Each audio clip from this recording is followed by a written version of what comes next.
ఏం దేవుడురా, ఏం దేవుడురా, ఎప్పుడురా మీరు బాగుపడేది, ఎప్పుడురా మీ జీవితాలు బాగుపడేది? మాయ్ ఏం దేవుడే పిచ్చిదానా, ఎప్పుడే మీరు బాగుపడేదమ్మా? మీ బతుకులు చూస్తూనే ఉన్నాయి సంవత్సరాలుగా, మీ బతుకులు అంతే తెల్లారుతున్నాయి. ఏం దేవుడురా, ఏదిరా మీ జీవితాలు బాగుపడింది? ఏదిరా బతుకులేనంటారు మీ బతికేనా నీది? కొండ్రా కదిలితే దేవుడు దేవుడు దేవుడు ఏంట్రా? మీకంటే 7 వెనకలు వచ్చారు వాళ్ళు, ఎట్లా ఉన్నారు చూడండి. మీ బతుకులు చూడండి రా. ఓకే, తగులుతాయి మాటలు నొప్పి, నోటి మాటలు నొప్పి. ఏం చేయగలవు? ఏం చేయలేవు. పరిస్థితులు అట్లా ఉన్నాయి. తలదించుకోవటం తప్ప ఏం చేస్తావు? మాటలు తింటాం తప్ప ఏం చేయలేవు.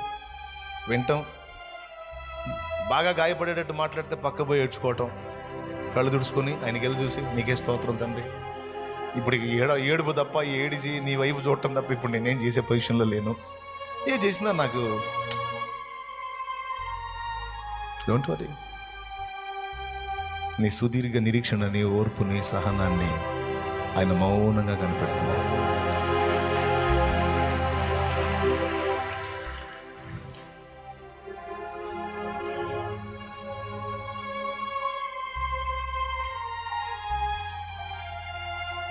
నేను పడ్డా ఈ మాటలు, అందుకే చెబుతున్నా. అనుభవం లేకుండా ఎట్ట వస్తాయండి? అనుభవించి చెబుతున్నా. కానీ ఆ మాటలన్నీ అననిచ్చి మా చేత విననిచ్చి పడనిచ్చి ఒక దినాన ఆయన దర్శించి ఆయన లేవనెత్తాడు. ఆ అవమానకరమైన మాటలన్నీ ఈరోజు గుర్తు చేసుకొని కన్నీళ్లతో ప్రభుని స్తుతించేటట్టు చేశాడు. ఆనాడు ఆ మాటలు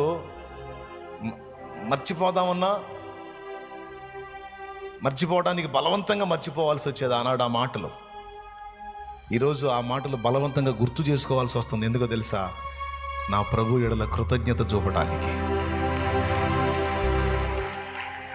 మర్చిపోతున్నా, గుర్తు రావట్లే, అయినా సరే బలవంతంగా గుర్తు చేసుకొని అలాంటి స్థితిని ఇలా చేసావు నువ్వు. భౌతిక ఆశీర్వాదమే కాదు, ఆధ్యాత్మిక దీవెన కూడా. సృష్టికర్తవు నీవేనని, దైవిక స్వస్థత నీలోనని. స్వస్థత అనగానే రోగాలకి అనుకోవాకండి. మన బట్టి అగచాట్లన్నిటికీ కూడా దేవుడిచ్చే పరిష్కారం స్వస్థతతో సమానమే. సృష్టికర్తవు నీవేనని, దైవిక స్వస్థత నీలోనని. పడదాం. సృష్టికర్తవు నీవేనని, దైవిక స్వస్థత నీలోనని. నా జనులు ఇక ఎన్నడూ సిగ్గుపడరంటివే. నా జనులు ఇక ఎన్నడూ సిగ్గుపడరంటివే. కృప వెల్బడి కృపను పొందుచు, కృపలో జయ గీతమే పాడుచు. కృప వెల్బడి కృపను పొందుచు, కృపలో జయ గీతమే పాడుచు. కృపలో జయ గీతమే పాడుచు. యేసయ్యా నీవే నాకని, వేరెవ్వరు నాకు లేరని. ఆమేన్. యేసయ్యా నీవే నాకని, వేరెవ్వరు నాకు లేరని. వేనోళ్ళ కొనియాడినా నా ఆశలు తీరవే. వేనోళ్ళ కొనియాడినా నా ఆశలు తీరవే. కృప వెల్బడి కృపను పొందుచు, కృపలో జయ గీతమే పాడుచు. కృప వెల్బడి కృపను పొందుచు, కృపలో జయ గీతమే పాడుచు. కృపలో జయ గీతమే పాడుచు. మోషే నిరీక్షణ ఆయన సిగ్గుపరచాల. నీ నిరీక్షణ కూడా నిన్ను సిగ్గుపరచదు. విశ్వసించు, నేర్చుకో. దేవుని ఉన్నతమైన కార్యాలు ఈ నిశ్శబ్ద వేళ, ఈ మౌనం వేళ నీకు ఆన్సర్ ఏమీ ఇవ్వట్లేదని అనుకుంటున్నావు కదా, నో, ఆయన సిద్ధపరుస్తున్నాడు. నీకు జవాబు ఇవ్వని మౌన కాలం దేవుడు నీ కోసం సరకులు సిద్ధపరుస్తున్న కాలం అని గుర్తిరు. మోషే 40 ఏళ్లుగా నిరీక్షించిన నిరీక్షణలో మోషే తర్వాత పరిచారకుడిని రెడీ చేసుకున్నాడు దేవుడు. అక్కడ ఇశ్రాయేలుని రెడీ చేశాడు. అక్కడ పరిస్థితులన్నిటినీ సిద్ధపరిచాడు. అంటే ఇక్కడ మోషే నాకు ఆన్సర్ రావట్లేదు. ఓ, కొంతమంది తపన అదే, నాకు ఆన్సర్ లేదు. ఎవరు పిచ్చి తల్లి, సరుకులు రెడీ చేస్తున్నాడు. అదే దేవుడు మౌనం. లేకపోతే నీకంటే తొందరే. ఆయన మౌన కాలం నీకు మార్గాన్ని సరళం చేస్తున్న కాలం. సమాధానం ఇయ్యని కాలం కాదు, నీకు త్రోవ ఏర్పరుస్తున్న కాలం అది. ఆయన చెవులు లేనోడు కాదు నీ మొరని వెనకపోవడానికి. డోంట్ వరీ, మార్గం సరళం చేస్తూ ఉంటాడు. తప్పకుండా ఫలాన్ని చూస్తాం. మా అల్లుడు అన్నీ అయిపోయి ఇప్పుడు బైబిల్ బట్టి భక్తి అని, యేసుప్రభు అని, సేవ అని తిరుగుతున్నాడండి. ఒక పక్క జోలేను, ఒక పక్క బైబిల్, ఇంకంతే. మా అల్లుడండి భక్తుడయ్యాడు. ఎదవా, వ్యాపారం చేయాలా, పని చేయాలా, 4 డబ్బులు సంపాదించాలా, దేవుడి సన్నిధిలో 4 చిల్లర కానుకేయాలా. భక్తి అంట, సేవ అంట, జోలే ఒకటి తగిలించుకుని అడుక్కోవడానికి బయలుదేరాడు. అనని అది దేవుడు వినని.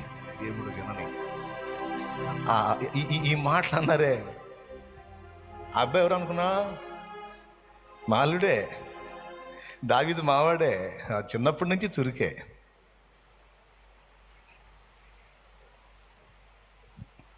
వినపడతాయి. మా అమ్మాయే మా అమ్మాయి ఫస్ట్ నుంచి మనిషి చాలా చురుకు అసలు. ఈరోజు మరి అసలు ఆయన దయ, మరి దేవుడు అమ్మాయి. వింటావు, నీ చెవులారా నువ్వు వింటావు.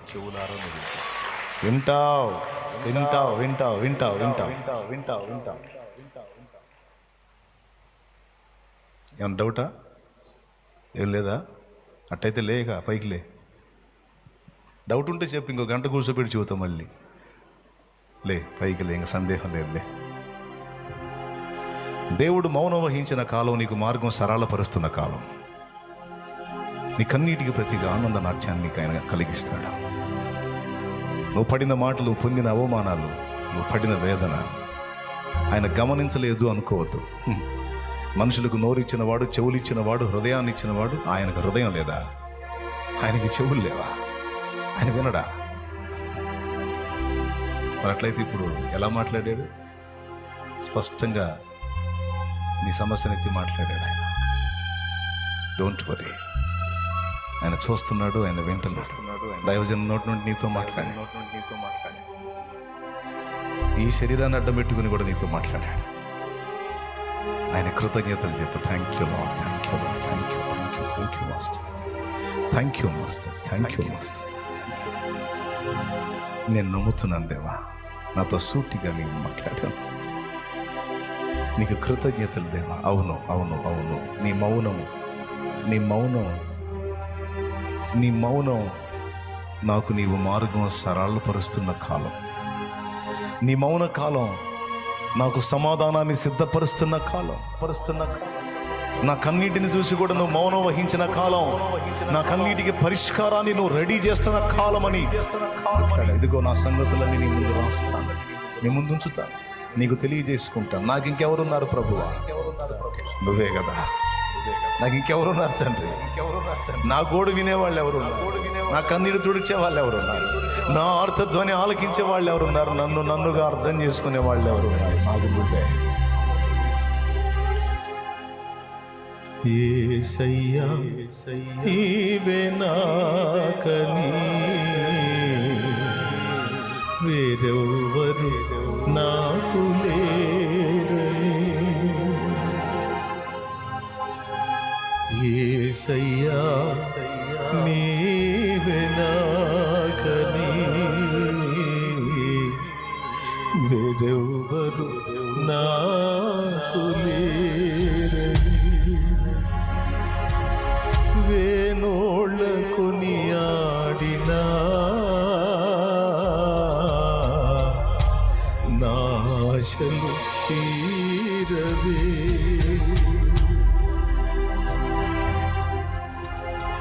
నీకు స్తోత్రమయ్యా, నీకు స్తోత్రం. నేర్పవా నాకు నువ్వే నేర్పయ్యా. నీ మీద ఆనుకోవటం, నిన్ను నమ్మటం నేర్పయ్యా. నీవు తప్ప నాకెవరున్నారు ప్రభువా? నీవుగాక నా గోడు వినేవారెవరు ప్రభువా? అందుకే ఏ మనిషి వైపు చూడట్లా, నీ వైపే చూస్తున్నా, నీ వైపే నిరీక్షిస్తున్నా, నీ కోసమే కాచుకున్నా. అవమానాలు, తృణీకారాలు, తిరస్కారాలన్నీ నీవు వింటున్నావని, చూస్తున్నావని, నీవే నాకు సహాయకుడు అని కేవలం నిన్ను బట్టి ధైర్యంగా బతికి ఉన్నాను ఈరోజు. నేను కేవలం నువ్వు ఉన్నావు, నువ్వు చూస్తున్నావు, నువ్వు విడుదల ఇస్తావని బ్రతికున్నా. లేకపోతే ఎప్పుడో నా ప్రాణం పోయేది ప్రభువా. ఎప్పుడో నా ప్రాణము నా దేహాన్ని విడుచునే. కేవలం నీవు ఉన్నావు, నీవు చూస్తున్నావు, నీవు నాకు సహాయకుడు అని. పట్టెడన్నం తిన్నా అదే నమ్మకంతో, అంత నిద్రపోయినా అదే నమ్మకంతో, గుండె దెటవు చేసుకుని సమాజంలో తిరుగుతూ బ్రతుకుతున్నా అదే నమ్మకంతో ప్రభు, నా ఆత్మీయ జీవితానికి, నా భౌతిక జీవితానికి రెంటికి చాలిన వాడవు నీవు. భౌతికంగా మాత్రమే కాదు, ఆధ్యాత్మికంగా కూడా నేను బలమునందాలి. నీకు వన్నె తేవాలి, నీకు మహిమ తేవాలి, నీకు ఘనత తేవాలి. నిన్ను అన్యజనులు కీర్తించేటట్టుగా నేను ఫలించాలి. ఆత్మ ఫలము ఫలించాలి. రెండు విధముల నన్ను ఉజ్జీవింపచే, రెండు విధముల నన్ను బలపరచు. అడుగు దేవుణ్ణి, అడుగు. ఒక్క మాట అడుగు. నా ప్రభువా, ఈ రాత్రి నీవు మమ్మల్ని ముఖాముఖి దర్శించినటువంటి రాత్రిగా మేము అర్థం చేసుకున్నాం. నీకు స్తోత్రమయ్యా. నీ బిడ్డలందరినీ ఒక్కసారి జ్ఞాపకం చేసి వారి కన్నీరు చూడు. పసి బిడ్డల వల్ల నీకెళ్ళి దీనంగా చూసి రోధిస్తున్న నీ బిడ్డల దీన మొర్రను గుర్తించవా?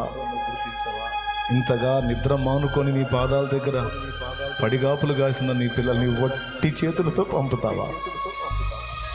శరీరానికి అవసరాలైనా, ఆత్మకు అవసరాలైనా ఎవరు తీరుస్తారయ్యా? నువ్వే కదా. మమ్మల్ని ఈ లోకంలో పుట్టించిన వాడవు నువ్వు, ఇంతకాలం బతికించిన వాడవు నువ్వు, ఇక ముందు బతికించాల్సిన వాడవు కూడా నువ్వే కదా ప్రభు. నువ్వు సృష్టించకుండా మేము వచ్చావా? నువ్వు నిర్మించకుండా మేము వచ్చావు. ఇన్ని వసతులు కలిగిన ఈ శరీరం మా అంతటా మేము చేసుకున్నామా? మా తల్లిదండ్రులు నిర్మించారా? నువ్వే కదా ఈ దేహాన్ని ఇంత వనరుగా మాకు ఇచ్చింది. నా నిర్మాణకుడవు నీవే కదా, మా నిర్మాతవు నీవే కదా. అందుకే ఇది అర్థమయ్యే నీ దగ్గరికి వచ్చాను. నీతోనే తేల్చుకోవాలని వచ్చాను. నీ కాళ్లే పట్టుకోవాలని వచ్చాను. అదిగో నీ బిడ్డల దీన మొర్ర నువ్వు ఆలకించు తండ్రి. సేవకులు, విశ్వాసులు, పరిచారకుల భేదం లేకుండా నీ పాదంలో చెంత ఇదిగో కన్నీరు విడుస్తున్న నీ పిల్లల దీన స్థితిని దృష్టించి బంధకాలలో నుంచి వారు ఎవరు ఏ బంధకాలు, అవి పాప బంధకాలైనా, రుణ బంధకాలైనా, ఆత్మీయ జీవితంలో ఓటమి అనేటువంటి బంధకాలైనా యేసు నామములో రాత్రి తుత్తునియైపోవునుగా. తెగిపోవాలి ప్రభా. యేసు నామములో స్వాతంత్ర్యం రావాలి. నీ బిడ్డలు మధురమైన సాక్ష్యాలు లేవాలి. మధురమైన సాక్ష్యాలు నీ బిడ్డల జీవితాలు ఫలించాలి. వారి ఆశలు తీరాలి. నీ కోసం వెలగాలన్న బిడ్డల ఆశ యేసు నామములో తీర్చబడును గాక.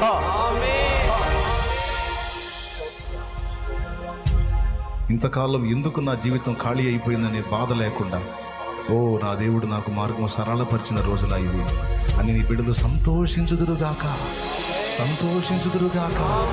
హృదయమందు ఉల్లసింతురుగాక. ఆత్మలో ఆనందింతురుగాక. ఆత్మలో పరవశింతురుగాక. బిడ్డలందరినీ వారి సమస్యలు, వారి బలహీనతలను నన్ను నేను కూడా నీ చేతికి అప్పగించుకుంటా. నాకు నా బిడ్డలకి అందరికీ దిక్కు నువ్వే. ప్రియుడా, కనికరించు, కృపతో జ్ఞాపకం చేసుకో. కృతజ్ఞతలు చెల్లిస్తాను. యేసు నామములో పొంది ఉన్నాం తండ్రి. ఆమేన్.